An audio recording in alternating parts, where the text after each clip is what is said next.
Welcome back, everybody. Matt the Bat here. Hope you're doing well. It's been a little while here, but we are officially ending the summer movie season. That's right, summer movies are over as we look ahead to the fall, starting in September. But since we are ending the summer, I figured this would be a great opportunity to kind of look back on the summer movie season. And I, for one, think this is the best summer movie season we have had since 2019. 2020 we didn't get any movies. 2021 we got a few. Even last year it still wasn't the, normal, major, like everything that we normally get in the summer. That feels like a summer movie season. But this year, 2023, I felt like this summer felt like a true summer movie season. It had a variety of movies that came out, from horror to action adventure, to comic book movies, to animated movies, to R-rated comedies, to independent films, to biofilms, to the birth of Barbenheimer. I mean, it was, no one can tell, sports movies like Gran Turismo. No one can tell me that this summer there was nothing out to see. Because there was something for everybody this summer. And, well, and that is a fact. If you're one of those people that didn't see anything this summer, I feel sorry for you. I really do. If you didn't even participate in Barbenheimer, you just don't have a life. That's all I gotta say. One of the surprise moments in history where Barbie is the biggest movie of the year so far, and will probably be the biggest movie of the year, and now it's the number one movie of all of Warner Brothers films. Out of the history of Warner Brothers, one of the top studios in movie history, Barbie is their number one movie of all time. Even Oppenheimer is almost the biggest R-rated movie of all time. It is almost the biggest movie for a Christopher Nolan film. I mean, it is the biggest movie for any war movie, World War II movie. I mean, no one would have predicted an R-rated 3-hour movie of just people talking would be one of the biggest movies of the summer. A movie that clips Indiana Jones, Mission Impossible, Fast X. Like I said, most of the movies that came out in the summer, Oppenheimer beat them. I'm a huge horror fan. I didn't see any horror movies this summer. I don't know why. I didn't see the new Pixar film, Elemental. I normally see every Pixar film.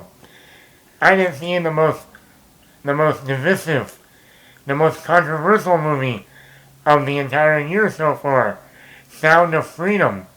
I want to see it. I still haven't seen it yet. But even me, I've seen a good amount of movies this summer. I'm not gonna lie, I've seen a good amount. I missed a whole lot of movies still.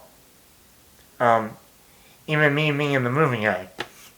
I mean, but here I have a list of movies that I enjoyed, some of my favorites of the summer, and I do have some honorable mentions. Number 1, Guardians of the Galaxy Volume 3. I think this was the best Marvel film since Endgame. I think James Gunn knocked it out of the park with his third and final Guardians of the Galaxy movie. Next we had Spider-Man Across the Spider-Verse. I think this was the best animated film so far this year. I think it was even better than the original Spider-Man Into the Spider-Verse. I love the animation. Can't wait to see part 3 of the Spider-Man animated trilogy. The Flash. I was skeptical going into this movie, but I thought it was a very enjoyable film. Ezra Miller, despite his assholeness off screen, he did a great job. Michael Keaton was great seeing him back. It was a fun movie, it was action, it was a really good time. No Hard Feelings, the Jennifer Lawrence romantic comedy, R-rated comedy, raunchy R-rated comedy. I thought this was a really good romantic comedy. It was really funny, it was very raunchy at times. I thought Jennifer Lawrence really upped the level of her acting, especially for a romantic comedy. Right, the other R-rated comedy. This movie made no money at the box office, and I am very disappointed. This is an excellent comedy, an excellent R-rated comedy. This is definitely by far one of the best R-rated comedies in a long time. And this is definitely a movie you want to see with a group of people. Like all you women who went and saw Barbie. You should have also went and saw Joyride. Because it is, 4 female friends going out on an adventure, and it's hilarious. And then we get Oppenheimer. Christopher Nolan came back swinging. Like I said, I wasn't a fan of Tenet, but Oppenheimer is definitely one of his best movies. Great cast, great visual effects, great acting, great cinematography, great editing, great sound design, great score, and for a 3-hour movie, for the most part, it blows by. Barbie, this is the movie of the summer. It was completely not what I expected it to be. Margot Robbie was great, Ryan Gosling was great. Even the music, if you knew how many times I have listened to the song I'm Just Ken, it's a little too much. I'm just gonna say. A little too much. I should go see a therapist. Yeah, that's how much. Also, the other song by Billie Eilish, What Was I Made For? That's also a great song. Been listening to that all summer since I've seen the movie. So, between the music, between the acting, between just how funny it also is, between also the themes of that film, it's a winner. Ninja Turtles movie, animated movie, was really good.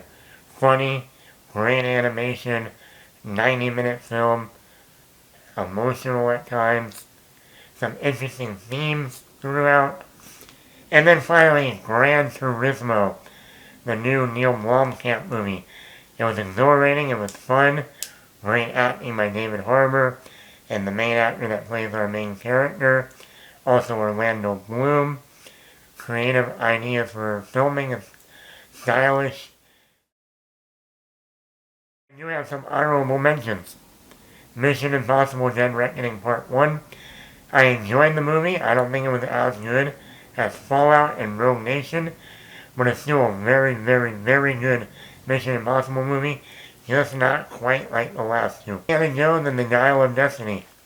I enjoyed this film. I'm not a huge Indiana Jones fan, like I said in my review, but I thought this was definitely a step up from the last Indiana Jones. And the last one was Blue Beetle, the latest DC movie. It was a lot of fun.